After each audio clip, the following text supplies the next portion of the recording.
Օրնեցեք Տեր հայր։ Տեր հայր, երկար ճանապարհ եք կտրել, եկել եք այստեղ, ինչ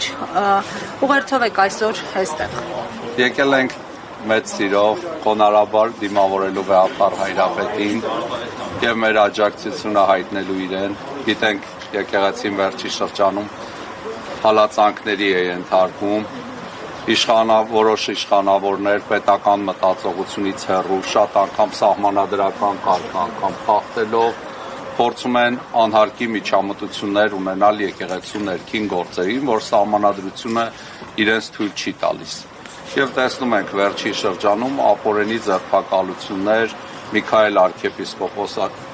Աջապահյանի, Բագրատ arczepiskopos Գալստանյանի, Արագածոտնի մեր թեմի առաջնորդ Մկրտիչ եպիսկոպոս Պրոշյանի, վերջերս էլ ցավով իմացանք, որ Արշակ arczepiskopos Խաչատրյանին են ձերբակալել ընդհանրապես ապօրինի կերպով։ Եվ տեսնում ենք նման իրավիճակում վեհապարը ինչպիսի քաջությամբ, ինչպես կարողանում է եկեղեցին ղեկավարել եւ ճիշտնել հակաեկեղեցականների այդ փողոցային մակարդակին։ Տեսնում ենք որոշ եկեղեցիներում ոմանք ինքնիրավչությամբ են զբաղվում, պետական որոշ պաշտոնյաներ դարձել են շարքային շոու կազմակերպողներ, իրենց պարտականություններից դուրս ոչ նորմալ ծառայություն են իրականացնում, սկսած ազգային անվտանգությունից մինչև քննչական եւ բոլոր ուժային կառույցները։ Ասում են նպատակը բարեփոխելն է, իրենք հայ առաքելական եկեղեցու հետևորդներ են եւ իրավունք ունեն իրենց եկեղեցու համար մտահոգված լինել, տեսակետին ինչպես եք վերաբերում։ Փաշինյանն անձամբ է նշել, որ ինքը չի գործում որպես այս դեպքում այսպես վարչապետ, քաղաքական անձ, պաշտոնատարանձ, այլ ընդամենը եկեղեցու հետևորդ, որի նպատակը մեկն է բարեփոխել եւ մաքրել եկեղեցին։ Եթե ուզում է եկեղեցին բարեփոխել, նախ եւ առաջ պիտի սկսի իրանից, իր աչքի միջի գերանը տեսնել եւ ոչ փորձի տեսնի ուրիշների աչքի մեջի շուղը։ Եթե ուզում է բարեփոխել, պիտի սկսի նախ իրենից, հետո իր ընտանիքի անդամներից եւ իր զավակների դաստիարակությամբ զբաղվի, իր կնոջ հետ օրինական եկեղեցով պսակվի եւ եթե պատարակների էլ գնում է, պիտի այնպիսի պատարակների գնա, որտեղ կանոնական պատարակ է իրականացվում։ Այսինքն առանց զեղչումների։ Իր գեր նպատակը այնտեղ իրեն նվիրված ծափերն են, վարչապետ այսպես գոչումներն են եւ իր նպատակը ոչ թե եկեղեցին բարակ փոխելն է, այլ պառակտելն է։ Վեհապար Հայրապետի անունը չտալով պատարակը կանոնական չի լինում եւ որևէ մեկը իրավասություն չունի ինքնագլուխ կերպով պատարակից վեհապար Հայրապետի անունը կրճատել, անտեսել եւ տեսնում ենք, որ վեհապար Հայրապետը նաեւ անձնագրով է Գարեգին II, իսկ ինքը, քանի որ փողոցային այսպես ընկալումներով է, փորձում է վիրավորակներով,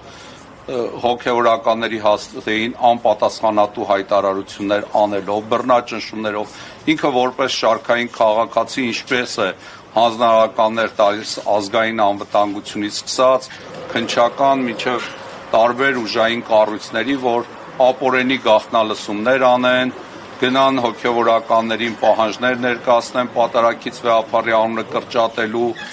ոստիկանները, որ պարտականություն ունեն մայրաթոռի սեփականությունը եղող եկեղեցուց դուրս անել ինքնիրավչությամբ զբաղվողներին դուրս չեն անում, այստեղ տեսնում ենք, որ իր մոտ բարեփոխել չի ստացվում, լավագույն բանը ինքը կարող է չեզոքություն ցուցաբերել, որովհետև որևէ մեկը իրեն չի ընտրել եկեղեցու մեջ գործերին իր քիթը խոթելու համար։ Ինքը դրա իրավասությունը չունի, սահմանադրությունը հստակ առանձնացնում է եկեղեցի եւ պետություն հարաբերությունները եւ ինքը որպես շարքային հավատացյալ, ասենք, ինքը շարքային հավատացյալին ոչ պատշաճ վիճակում է այսօր, ինքը հերձվածողի կարգավիճակով է եւ տեսնում ենք իր մոտ որևէ ասպարեզում ոչինչ չի ստացվում, տնտեսության, քաղաքականության, վարչապետը լավագույն բանը, որ կարող է անել, ինքը կարող է հրաժարական տալ, որովհետև չի կարողանում երկրի անվտանգությունը ապահովել, ինքը թող ինչպիսի մանրամասնությամբ մխրճում է պատարակի մանրամասների մեջ, փորձում է ինչ-որ շտկումներ անել, թող մի հատ Սյունիքով անցնող միջանցքի այդ մանրամասնությունների մեջ ինքը խորանա, որ ադրբեջանցիներին միջանցք է տալիս եւ չդառնա այն շարքային կամակատարը, որ կատարում է Էրդողանի, Ալիևի եւ Փաշազադեի հանձնարարականները։ Ասացիք, որ բարակ մասին է երազում վարչապետը, բայց տեսեք նաեւ եպիսկոպոսների 10, որ միացան հայտարարություններ են անում, այսինքն ամեն դեպքում ներսից նրան հաջողվում է որոշակիորեն բարակտել եկեղեցին։ Տեսնում ենք ինչպես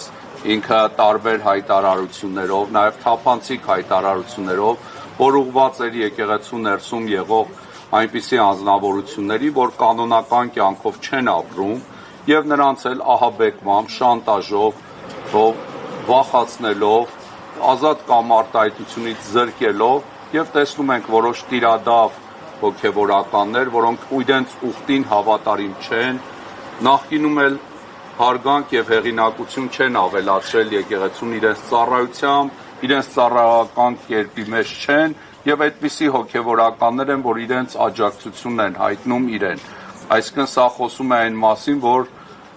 վարչապետը չի ուզում եկեղեցին բարեփոխել։ Նայեք, եկեղեցու լավագույն հոգեվորականները՝ Միքայել arczepiskopos-ը, Բագրատ arczepiskopos-ը, Մկրտիչ Պռոշյանը,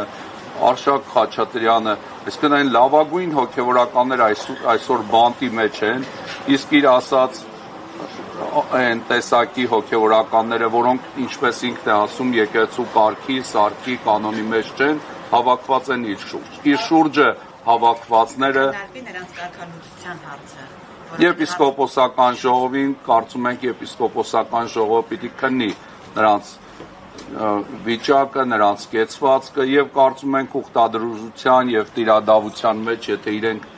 համառեն, իրենց համար համապատասխան որոշում կկայացվի եւ կարծում ենք, որ հավատացյալ ժողովրդի այն պահանջը, որ իրենց պաշտոնանկություն կամ կարգալուծություն են պահանջում, մի մասի պարագային կարծում եմ պիտի բավարարվի, որովհետեւ իրենց կեցվածքով իրենք համատեղելի չեն եկեղեցուն, որովհետեւ իրենք խոցելի են եւ խոցելի լինելով հանդերձ միաժամանակ չեն ուզում